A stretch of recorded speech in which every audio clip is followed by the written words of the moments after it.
Malgré des résultats compliqués, le Moustoir est encore bien garni pour encourager des Lorientais sous pression. 5 matchs sans succès, série en cours, 25 buts encaissés, une première pour les Bretons après 11 journées de Ligue 1. Des chiffres inquiétants qui valent aux Lorientais la 16e place de barragiste. Toulouse n'a plus gagné depuis 3 journées, mais navigue tranquillement en milieu de tableau. La première période ne vient que confirmer le manque de confiance des deux équipes. Des intentions, notamment de la part des Lorientais, mais beaucoup trop d'imprécisions pour espérer marquer, à l'image de Talbi sur ce centre. 41e, le ballon ressort sur Igor Silva. Le Brésilien adresse un centre en cloche. Kouassi surgit devant Silibé et s'effondre. Monsieur Benelhadj n'hésite pas, pénalty pour Lorient. Au ralenti, Silibé met bien un coup de coude à Kouassi. Pablo Pagis prend à contre-pied Guillaume Rest et met fin à la malédiction des pénaltys lorientais cette saison. Les 3 premières tentatives n'avaient pas été converties. Celle-ci termine au fond et permet à Lorient de mener 1-0 à la pause.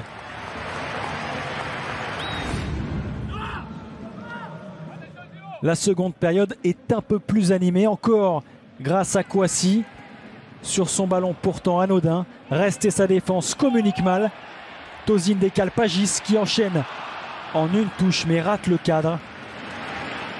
Fébrile, la défense toulousaine s'en tire bien sur cette action.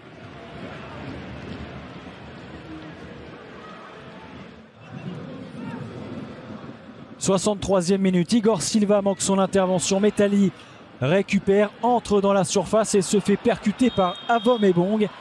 Nouveau pénalty en faveur de Toulouse cette fois.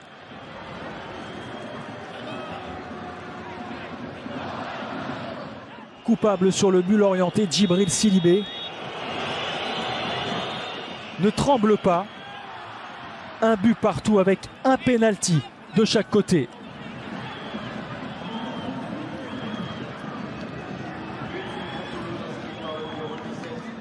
Dans les dernières minutes, Lorient cherche à gagner et se découvre un peu plus. Toulouse en profite alors pour contrer. Gbo décale Metali qui frappe fort en angle fermé, mais trouve le petit filet extérieur de Mvogo.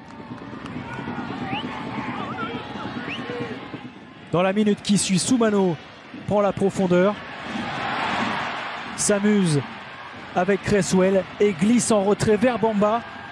Le tir de l'Ivoirien trouve Guillaume Rest qui dévie en corner.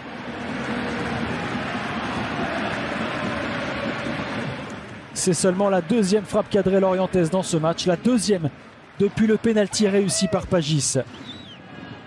Dans le temps additionnel, les hommes de Pantaloni poussent à nouveau. Makengo rentre intérieur et tente une superbe frappe enroulée. Le ballon rebondit sur le haut de la barre transversale. Une dernière occasion qui laisse forcément quelques regrets aux Lorientais. Même si les deux équipes se quittent quand même sur un match nul logique, un point insuffisant pour les Bretons qui se retrouvent désormais 17e et relégables.